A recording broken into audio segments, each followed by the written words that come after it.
खालापूर तालुक्यामधल्या खोपोली शहरामध्ये सातत्यानं खंडित होणाऱ्या वीज पुरवठ्यामुळे संतप्त नागरिकांचा महावितरणाच्या मुख्य अभियंत्यांच्या कार्यालयामध्ये हल्ला बोल। बराच काळ चाललेल्या विवादानंतर देखील कुठचाही निष्कर्ष याच्यामधून निघालेला नाही। नमस्कार मित्रांनो, मी राजशेखर परब आणि आपण पाहतात रायगड टुडे मराठी। आज दिनांक 1 जुलै रोजी खालापूर खोपोली संघर्ष समिती मार्फत खोपोली शहरातील महावितरणाच्या मुख्य अभियंत्यांच्या कार्यालयावरती संतप्त जमावाने केला हल्लाबोल। याच्यामध्ये बराच काळ चालली चर्चा।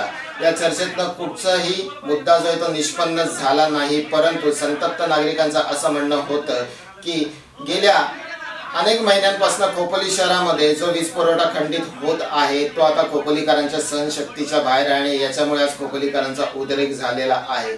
तसं पाहायला गेलं तर महावितरणाच्या अधिकाऱ्यांनी त्यांची बाजू देखील याच्यामध्ये मांडलेली आहे।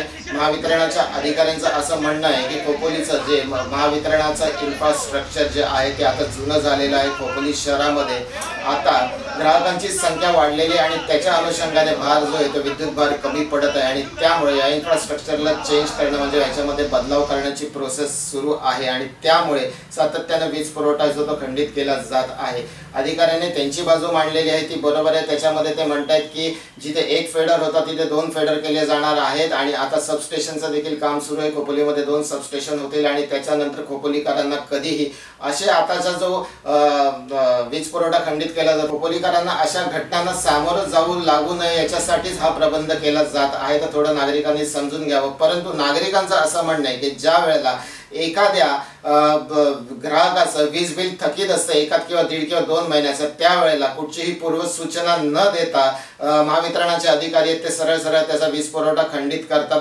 महाराष्ट्रामध्ये आज भारतामध्ये सगळ्यात जास्त वीज दर जो कुठे आहे तो महाराष्ट्रामध्ये। इतका वाढीव वीज दर असताना सुद्धा ग्राहक वीज बिल भरत आहेत।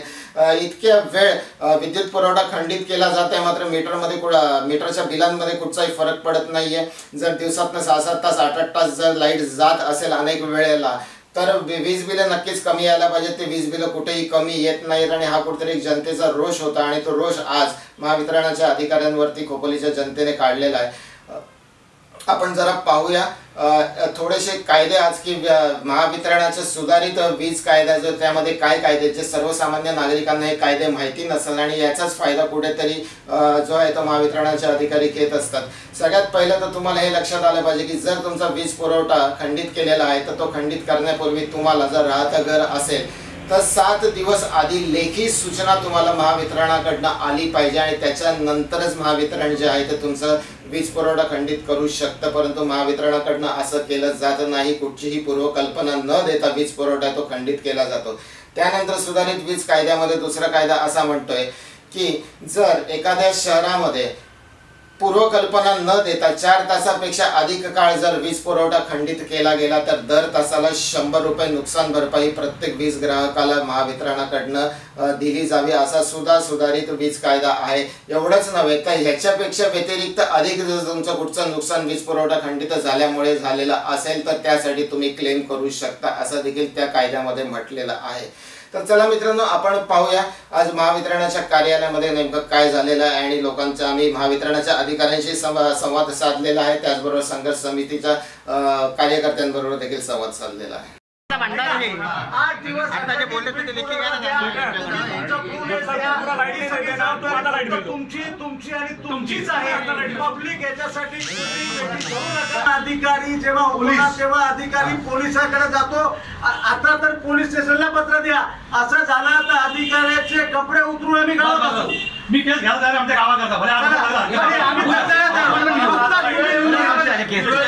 फक्त एक शब्द वाईट बोलून रेकॉर्डिंग केलं माझ्यावर गुन्हा दाखल केला। आम्ही केला ना तुमचे बदली करायला लावले मी तुमच्या आधीचे काय ते झाली होती शाळेमध्ये अशीच मीटिंग झाली होती नगरपालिकेची। आता याच्यावरचा एकच मार्ग मला लक्षात येतोय, हा सगळा भाषण आणि तुमचे टेक्निकल आम्हाला काय घेणार। आम्हाला फक्त तुम्ही लेखी आश्वासन द्या की पुढच्या 8 दिवसात कुठल्याही परीक्षा विद्युत पुरवठा खंडित केला जाणार नाही। आता त्याला तुम्ही कारण हे सांगू नका की ऍक्सिडेंट होईल तिथे इथं झंपर पडला तिथं सगळं तुम्ही जागे राहून झोपेचं सोंग घेऊ नका साहेब। आता झोपले तर झोपा, जागे तर जागे राहा।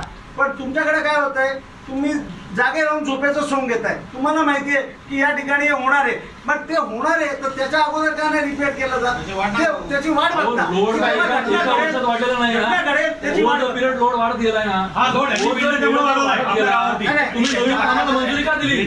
आम्हाला दुसरं काय नाही. 2.5 वर्षामध्ये तुम्ही आला तिकडं, 2.5 वर्षामध्ये तुम्ही नवीन कामाला काम मंजुरी दिली. जर तुम्हाला माहिती होतं की लोड आपल्याकडे नाहीये. साहेब यांनी आता एक ऍक्सिडेंटचा विषय काढला. आम्हाला माहिती आहे तुम्ही किती लोकांचे जीव घेताय आणि घेतलेले ते. तुम्ही आता तरी सेन्सिटिव्ह व्हा, लोकांचे जीव पण घेऊ नका आणि आमचे पण जीव घ्यायला नको. तुमच्या प्रत्येक पोला 2 माणसाला आम्हाला घेणार नाही, आमचे पैसे घेतात, आमचे पैसे घेऊ नका अजिबात. आम्ही पैसे नाही घेणार. आम्ही काय बोलणार. 8 दिवस तुम्ही एकदा आम्हाला विद्युत पुरवठा अखंडित द्या, आमची एक रास्त मागणी आहे. आणि जर तुम्ही असं सांगा की इथे आलेल्या शिष्टमंडळाची मागणी चुकीची आहे असं तरी तुम्ही सांगा की 8 दिवस. माझा आरोप आहे MSCB वर, तुम्हाला काम करायचं नाही, फक्त कायदेशीर तुम्हाला पूर्तता करण्यासाठी मी एवढ्या वेळ आउटेज घेतलं होतं आणि त्या आउटेज मध्ये काम केलेलं आहे. हे कागदोपत्री पुराव्यासाठी तुम्ही आउटेज घेताय. अहो चालू लाईन मध्ये आउटेज घेऊन करा ना का. तुम्ही 2 ह्या बिल्डिंगला लाईट द्यायचे, हा पोलचा सप्लाय त्या पोलचा, तुमच्या हातात सगळं करा आणि त्याला द्या सप्लाय. आमचं नाही म्हणणं नाही, पण तुम्ही त्या एका बिल्डरला देण्यासाठी 2 किलोमीटरचा याला पब्लिकला सगळ्यांना आउटेज देताय. काय रिझन आहे? तुम्हाला ही गोष्ट मान्य आहे ना की या पोलवरनं द्यायचं, त्या पोलचं तुम्ही तुमच्या हिशोबाने करू शकता ना फ्यूज काढून. मग MSCBचं करायचं काय? आणि डोकावर खालापूर नगरी जी आहे इंडस्ट्रियल नगरी म्हणून ओळखली जाते आणि ह्या मूर्ख नालायक अधिकाऱ्यांमुळे आमचा तालुका मागे येत चालला आहे. आणि ह्यामुळे इंडस्ट्री जाते गुजरातला आणि बाकी ठिकाणी आणि आपण नाव घेतो मोदी साहेबांचं. हे चुकीचं आहे. या अधिकाऱ्यांना पहिलं शासन व्हायला पाहिजे. आणि खालापूर तालुका एक 1980 साली जे वैभव लाभलेली इंडस्ट्री पूर्ण खालापूर तालुका जगामध्ये त्याचं नाव लौकिक होतं. आज त्याचं नाव हे पुसायचं काम या फक्त MSCBने केलेलं आहे. कपोलीमध्ये जो वीज पुरवठा खंडित होतो आहे, वारंवार खंडित होतो आहे, त्याविषयी 2.5 वर्षापूर्वीसुद्धा मीटिंग झाली होती. तेव्हा गडरी साहेब नव्याने जॉईन झाले होते. त्यांनी 2.5 वर्षापूर्वी ज्या कमिटमेंट केल्या आज पण त्याच कमिटमेंट करतायत. गेले 4 महिन्यापूर्वी मीटिंग झाली तेव्हा पण त्याच कमिटमेंट करतायत. कुठल्याही प्रकारची सुधारणा नाही.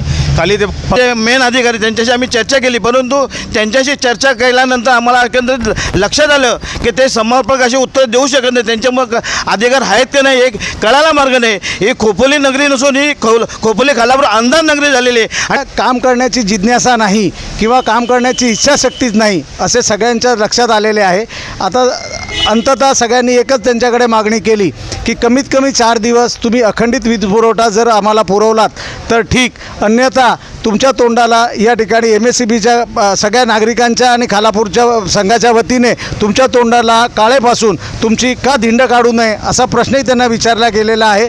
त्या बाबतीतही त्यांनी तरीसुद्धा त्यांनी काही ठोस उत्तर दिलेले नाही. केंद्र सरकारने अनेक प्रॉफिटमध्ये असलेल्या कंपन्यांचं खाजगीकरण केलं.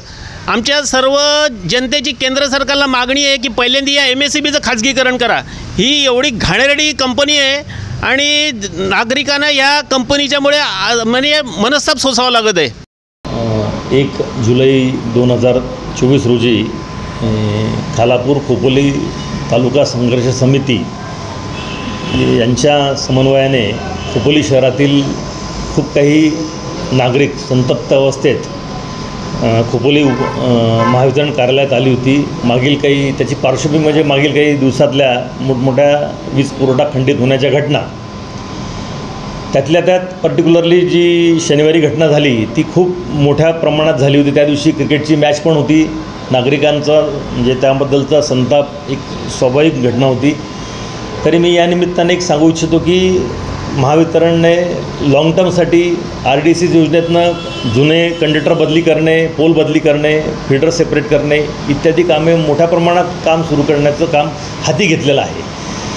जेणेकरून खोपोलीतल्या प्रत्येक नागरिकांना शहरवासियांना अखंडित वीज पुरवठा केला जाईल. त्यासाठी महावितरण खोपोली मी असेल, माझे सगळे अभियंते असतील, कर्मचारी आहे, हे सदैव कटिबद्ध आहे व त्यासाठी अथक प्रयत्नसुद्धा करत आहे. आतापर्यंत खोपोली शहरातील सगळ्या नागरिकांनी खूप सहकार्य केलं आहे. लोकप्रतिनिधी केलेलं, इथल्या सगळ्यांनी सहकार्य केलेलं आहे. माझी यामार्फत सगळ्यांना विनंती आहे की हे काम करत असताना असंच सहकार्य ठेवावं. जेणेकरून भविष्यामध्ये सुरक्षित व अखंडित वीज पुरवठा देणं महावितरणला शक्य होईल. पण महावितरण खोपोली त्यासाठी सदैव कटिबद्ध राहील. धन्यवाद.